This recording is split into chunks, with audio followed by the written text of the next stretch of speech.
салом бинандагони азиз, барномаи дар мавзӯи рӯзро оид ба тағйирёбии иқлим ва эълон гардидани соли 2025 соли байналмилалии ҳифзи пиряхҳо манзури шумо мегардонем. барои матраҳи ин мавзӯъ ба барнома даъват кардаем намояндагони муассисаи давлатии илмии маркази омӯзиши пиряхҳои академияи миллии илмҳои тоҷикистон, ҳомиҷон расулзода, ходими пешбари илмӣ, ганҷина ҳоҷизода, ходими илмӣ ва исмоил алиёв, ходими илмӣ. душанбе ҳамчун гаҳвораи тамаддуни муосири тоҷикон ва маркази баргузории ҳамоишҳои бонуфузи сатҳи ҷаҳонӣ имрӯзҳо мезбони баргузории конфронси сатҳи баланди байналмилалӣ оид ба ҳифзи пиряхҳо мебошад. дар бораи баргузории ҳамин конфронс ва мизбонии душанбе ҳамчун меҳвари ба ҳам овардани сиёсатмадорон, коршиносон, намояндагони касбу кори гуногун ва ба ин васила сокинони ҷаҳон шумо чӣ андеша доред? дар пойтахти ҷумҳурии тоҷикистон барпо мегардад. ин албатта пеш аз ҳама ворид сохтани шахсиятҳои гуногун ва ҷумҳуриҳои бештар вобаста ба масъалаҳои обу иқлим ки ин яке аз ташаббусҳои асосии ҷумҳурии тоҷикистон мебошад. албатта имрӯзҳо вобаста ба сарватҳои табиӣ обу иқлим ба ҳисоб меравад. имрӯз ворид сохтани чеҳраҳои сиёсӣ дар ин самт албатта пеш аз ҳама омӯзиши методҳои нав, мубодилаи афкор намудан дар самти пешгирӣ ва роҳҳои нави пиряхҳо ки албатта мо дар як минтақаи кӯҳсор қарор дорем ва 93% ҷумҳурии моро кӯҳҳо ташкил медиҳанд ва пиряхҳои мо низ дар манбаъҳои хеле аз ҷиҳати ҷуғрофӣ хеле баланд ва хеле мушкил ҷойгиранд ва албатта имрӯз зарур аст ки мо вобаста ба пешгирӣ ё ин ки камкунии обшавии пиряхҳо роҳҳои нави чӣ дар самти технологияи нав, чӣ дар самти технологияи рақамӣ ва чӣ дар самти мубодилаи афкор бо дигар давлатҳо, бо дигар давлатҳои пешрафтае ки вобаста ба ин самт корбарӣ менамоянд. бо ташаббуси созандаи асосгузори сулҳу ваҳдати миллӣ, пешвои миллат, президенти ҷумҳурии тоҷикистон муҳтарам эмомалӣ раҳмон соли 2025 соли байналмилалии ҳифзи пиряхҳо дар маҷмӯаи созмони милали муттаҳид қабул гашта аз санаи 29 майи соли 2025 то 31 майи соли 2025 дар шаҳри дилорои душанбе конфронси сатҳи баланди илмӣ оид ба ҳифзи пиряхҳо ки зиёда аз 70 мамлакатҳои ҷаҳон ташриф меоранд, яъне ки боз ҳам нуфузи шаҳри душанбе ва нуфузи ҷумҳурии тоҷикистонро дар арсаи ҷаҳонӣ яъне ки баланд мебардорад. имрӯз бо ташаббуси пешвои миллат, яъне ки агар ки мо гирем ҷумҳурии тоҷикистон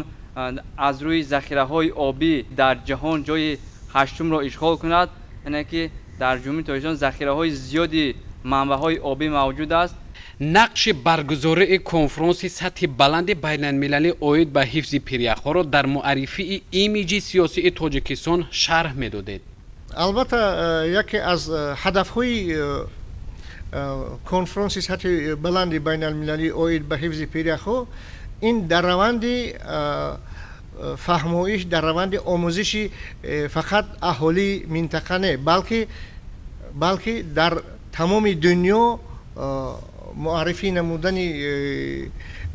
ёе ки ҷамъ овардани миллатҳо дар ҳамин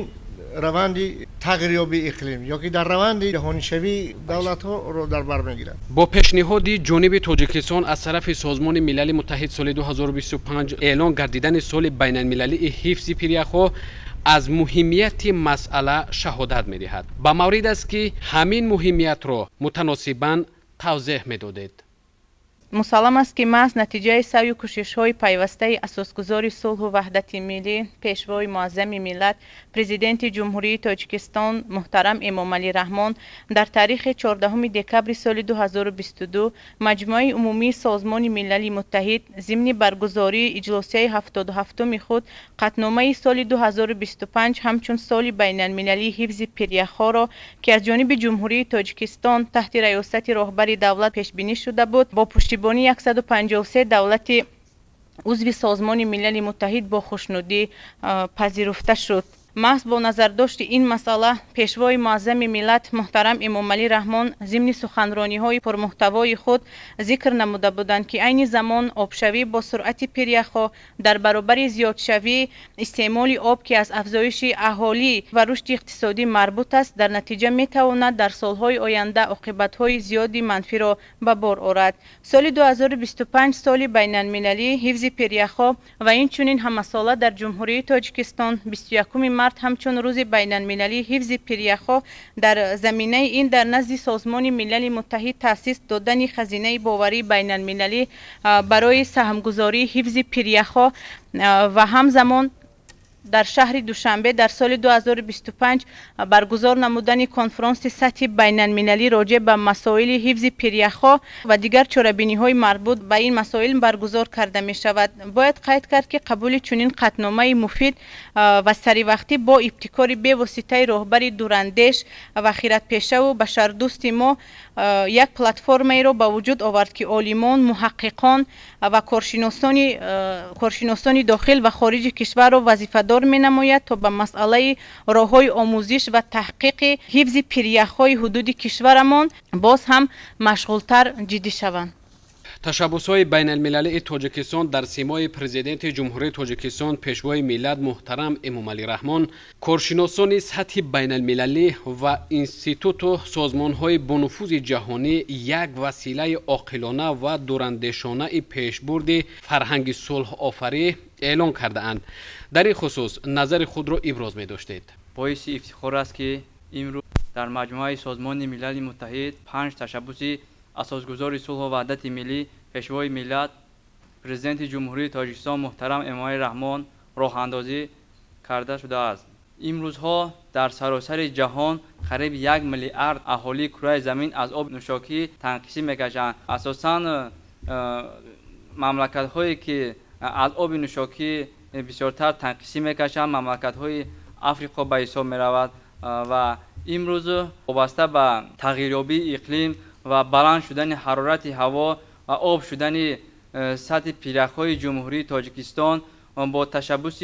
اساسگذار صلح و وحدت ملی پیشوای ملت پرزیدنت جمهوری تاجیکستان سال 2018 در نزد اکادمی ملی علم‌های تاجیکستان مؤسسه دولتی علمی مرکز آموزش پیرخ‌ها را تشکیل کرده شده است که برای تحقیقات و آموزش پیرخ‌های جمهوری تاجیکستان روانه کرده شده است که همساله کارمندان مؤسسه دولتی علمی مرکز آموزش پیرخ‌ها با سفرهای اکسپدیسیونی و تحقیقات صحرایی رفته از آموزش حالت و دورنمای پیرخ‌های جمهوری تاجیکستان معلومات‌های علمی جمع‌آوری کرده که پیشنهاد میکنند. در روند تشبس‌های ذکر گردیده از طرف حکومت جمهوری تاجیکستان یک قطار سند و معیارها وابسته به سمت آب و اقلیم قبول کرده شد. البته قانون جمهوری تاجیکستان درباره پیریخ‌ها، درباره حفظ پیریخ‌ها، برنامه دولتی آموزش و حفظ پیریخ‌های جمهوری تاجیکستان برای سالهای 2010-2030، استراتژی رشد اقتصادی سبز در جمهوری تاجیکستان برای سالهای 2023-2037، برنامه دولتی کبودیزارکنی جمهوری تاجیکستان تا سال 2040، استراتژی ملی آب جمهوری تاجیکستان برای دوره تا سال 2040، استراتژی رشد ذهنی صنعی در جمهوری تاجیکستان برای دوره تا سال 2040، 10 ساله علمی کرایسفر برای سالهای 2025-2034 و سالهای 2025-2030 سالهای رشد اقتصادی رقمی و اینوواسیونی. کنفرانس بین المللی که در شهر دوشنبه برگزار می‌گردد از این ما چی را انتظار شویم؟ کنفرانس سطح بلند بین المللی اوید به حفظ پیره‌هایی که برپا می‌گردد این مهمیت کلان دارد چه از طرف علمی، چه از طرف جلب کردن اینوستیسیون خارجی و چه از طرف مبادله افکار در سمت حفظ پیره‌ها و در سمت پیشگیری از پیامدهای آینده تغییریابی اقلیم. در زمان صاحب استقلالی مملکت با دستگیری‌های به اساسگذار صلح و وحدت ملی پیشوای ملت پرزیدنت جمهوری تاجیکستان محترم امامعلی رحمان دیده می شود که سهم زنان در برابر مردان در تمام ساحه‌ها بر علا به چشم می رسد و می خواستیم فکر و نظر خود را بیان می داشتید که در سمت آموزش حفظ پیره‌ها در مؤسسه آموزشی پیره‌های اکادمیای ملی علم‌های تاجیکستان زنان چی سهم دارند امروز؟ البته باعث خوشنودی و سرفرازی خاص است که در زمان استقلالیت در جمهوری تاجیکستان زنان و بانوان ما در تمام سمت‌های مختلف فعالیت نظررس نموده سهم ارزنده خویش را در رشد جامعه دموکراتی تاجیکستان عزیز و صاحب استقلال گذاشته ایستادند. تا امروز در مؤسسه دولتی علمی مرکز آموزش پیره‌های اکادمی ملی علم‌های تاجیکستان زیاده از 20 نفر بانوان فعال و دانشمند که همه آنها دارای اختصاص‌های مخصوص می باشند کار و فعالیت نموده در برابر مردان در اکسپدیسی‌های صحرایی که همه ساله در جمهوری تاجیکستان در یک جایگی با شریکان رشد برگزار می گردد. فعالانه شرکت ورزیده کارهای تحقیقاتی خود را در صحرا یعنی در همون پیره‌هایی که هستند بر راه اندازی نموده کارهای علمی تحقیقاتی خیش را برگزار می نمایند.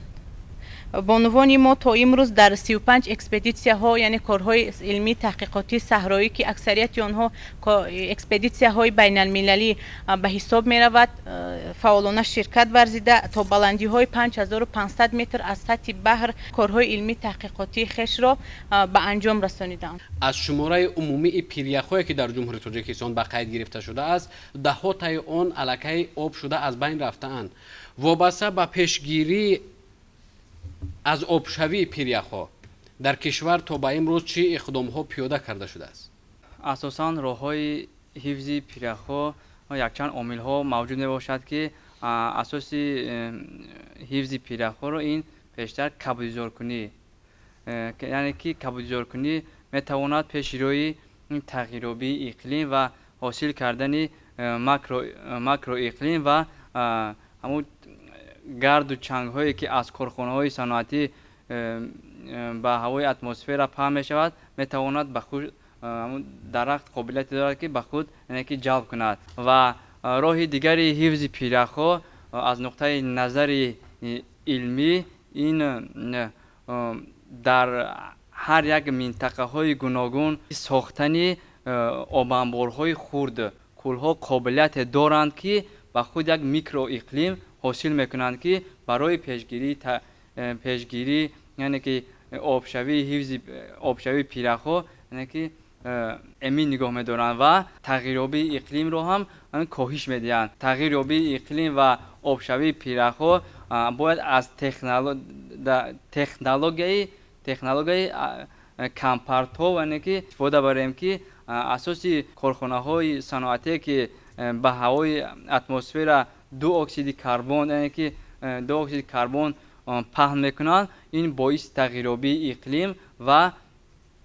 آبشوی پیره‌ها میگردد. وابسته به این باید که در کارخانه های صنعتی مخصوص تجهیزات های نصب کرده شود که دوباره همون پرتوهایی که به هوای اتمسفر پرتافته می شود کارکرد کرده به محیط زیست و هوای اتمسفر پهن کرده نشود. پیره‌های جمهوری تاجیکستان از بلندی 3000 متر سرچشمه گرفته تا 5500 6000 متر جایگیر می باشد و همه گازهای گلخانه که در هوای اتمسفر پهن شدگی اساسا قابلیت دارند که در قسمت خنکی حرکت میکنند و پیره‌های جمهوری تاجیکستان که در بلندکوه جایگیر شدند بیشتر با آبشوی آورده میرسوند. بینندگان عزیز بار دیگر در فرآورده صحبت یادرس میشویم که امروز صحبت داشتیم با نمایندگان مؤسسه دولتی علمی مرکز آموزش پیریخ‌های اکادمی ملی علم‌های جمهوری تاجیکستان، حامیجان رسولزاده، خادم پیشبر علمی، اسماعیل علیوف، خادم علمی و همچنین گنجینه حاجیزاده، خادم علمی مؤسسه مذکور. تشکر میگویم برای یک صحبت صمیمی. خوش آمدید به این برنامه. بعد این ترتیب رسیدیم به پایان برنامه. سربلند و خانه آباد باشید.